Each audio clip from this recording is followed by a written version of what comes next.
3 brothers, 3 emperors, 3 empires. They were family, and they destroyed the world they inherited.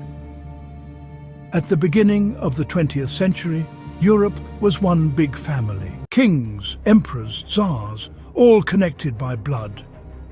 Cousins, who became enemies. Nicholas II, the last emperor of the Russian Empire.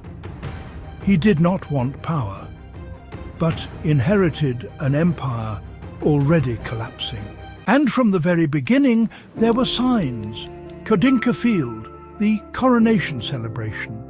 Thousands came for gifts and a stampede began. Hundreds died. It was the first crack in trust. Then came war with Japan, Tsushima, a fleet that sailed across the world, destroyed in a single day. It was humiliation, and trust kept fading.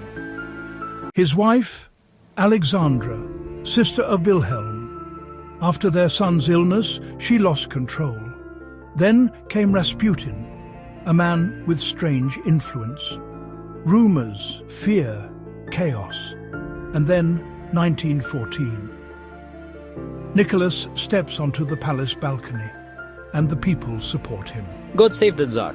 They believe in victory, but it was the beginning of the end. 1917, revolution. He is forced to abdicate, and a year later, he, his wife, and his children are executed. The House of Romanov, one of the richest and most powerful in the world, ends in blood. Wilhelm II, the last German emperor, Kaiser and King of Prussia. He was born with a deformed arm and spent his life trying to prove his strength. His empire was one of the most efficient in the world. Rapid mobilization, precise logistics, advanced technology. The German war machine worked almost perfectly, and at the beginning of the war, it showed. German forces advanced to within 40-50 kilometers of Paris. The city was on the brink of falling, but it was saved by ordinary Parisian taxis carrying soldiers to the front. The advance was stopped. The war dragged on and began destroying everyone, even the strongest. And just before it all began, they tried to stop it. They wrote to each other, "Dear Willie, dear Nicky," begging not to start a war. But it was too late. 1918. Germany collapses.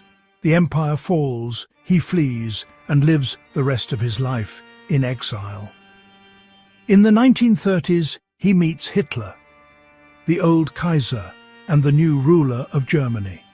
He hoped to return to power, but became only a shadow of the past. George V, King of Great Britain, and cousin of Nicholas II. They looked so alike they were often mistaken for each other, but their choices were very different. When revolution began, Nicholas asked for refuge. George refused. He feared revolution in his own country. And that decision became fatal. Nicholas and his family would die. George would survive, a victor, but not a hero. His empire still stood, but was already beginning to fall. And even inside the palace, they say his parrot screamed curses like echoes of war. 3 brothers, 3 emperors, 3 empires, and none of them survived. One died, one fled, one remained, but all of them lost. Subscribe to discover more facts history tries to hide.